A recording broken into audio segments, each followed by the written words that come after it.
আজকে কিছুদিন আগে তো আপনারা দেখেছেন, রিপোর্টিংও করেছেন। আজকে আবারও একটা বাস এবং একটি স্কুটি মহিলা নিয়ে আসছিল, বাসের তলায় ঢুকে গেছিল।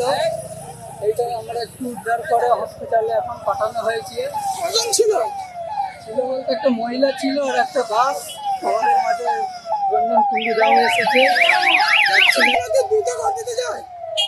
দ্রুত গতিতে বলতে বাম্পারের কারণে আরো এরকম মানে এক সাইডে বাম্পার ডবল করা হয়েছে আর এক সাইডে ফাঁকা। আর বাস তো দ্রুত গতিতে যায় অবশ্যই,